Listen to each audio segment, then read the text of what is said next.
오늘은 믿음의 원리에 대해서 한번 생각해 보도록 하겠습니다. 요셉은 어떤 사람이었습니까? 하나님께서 함께 하시는 사람이었고, 그래서 그는 하나님 앞에 형통한 인생을 살았던 사람이었습니다. 그러나 하나님께서 요셉과 함께 하신다고 해서 요셉이 형통한 자가 되었다고 해서 갑자기 아버지 야곱의 집으로 돌아간 것이 아니었습니다.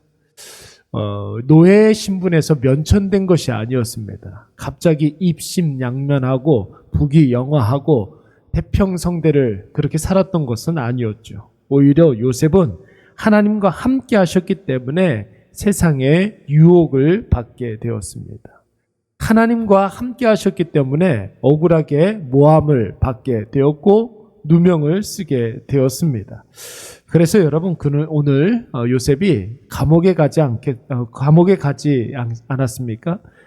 그러나 여러분, 우리가 어제도 살펴봤지만 하나님이 함께 하시는 사람에게는 여러분 절대로 신분이 중요하지 않습니다.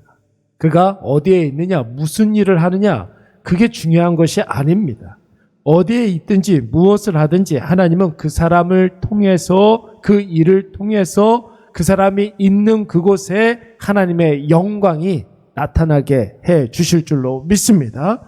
여기에서 우리가 요셉의 삶을 통해서 믿음의 원리를 발견할 수가 있는 것이죠. 자, 한번 보십시오. 요셉이 살아계신 하나님 아버지를 믿었습니다.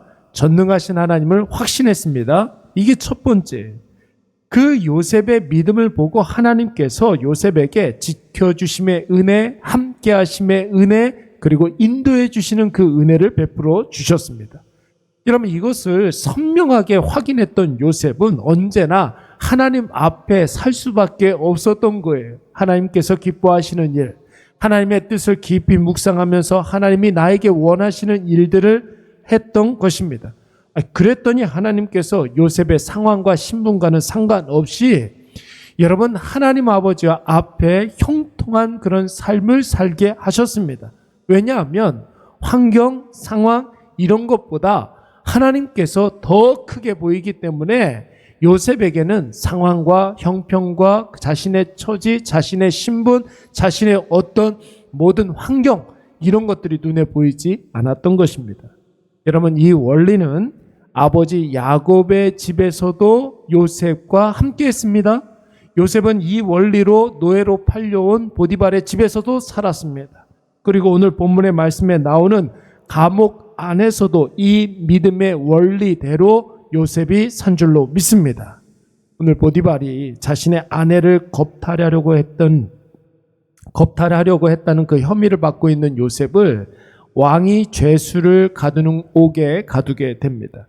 여러분, 그 이유는 우리가 어제도 살펴봤지만 보디발이 이 요셉의 결백을 알았기 때문에 그런 것이에요.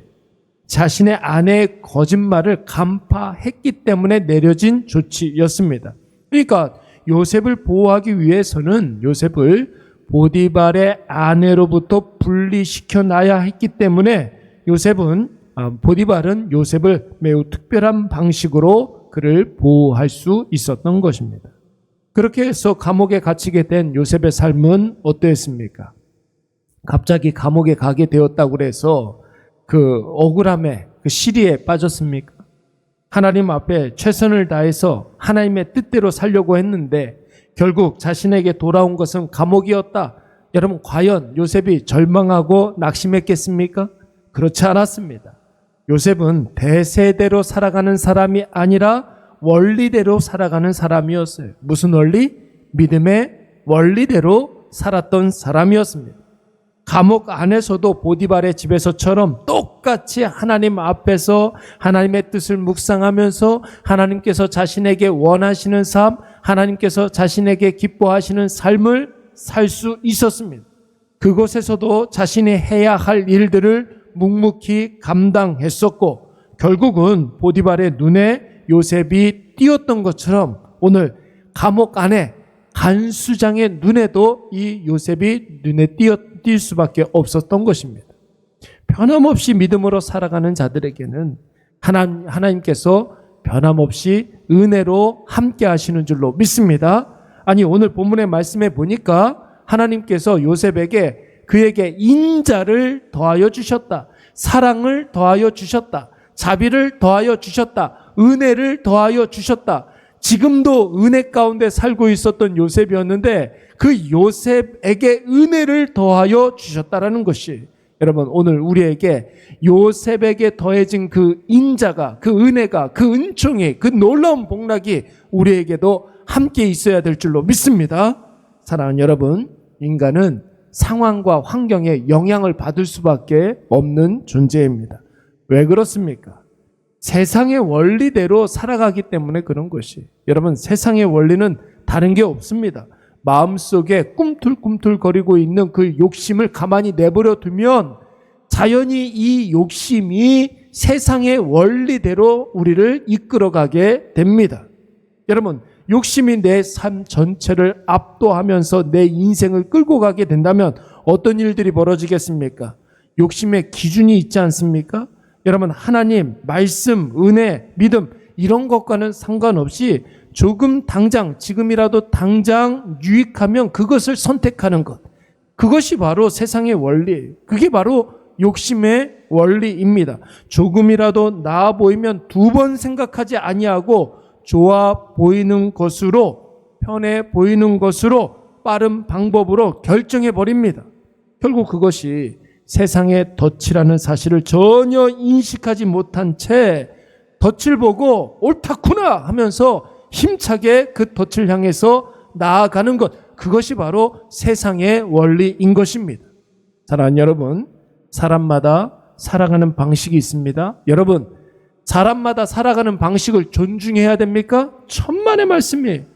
결국은 낭떠러지로 가는데, 영원한 사망으로 달려가는데 여러분 그것을 존중하라고요?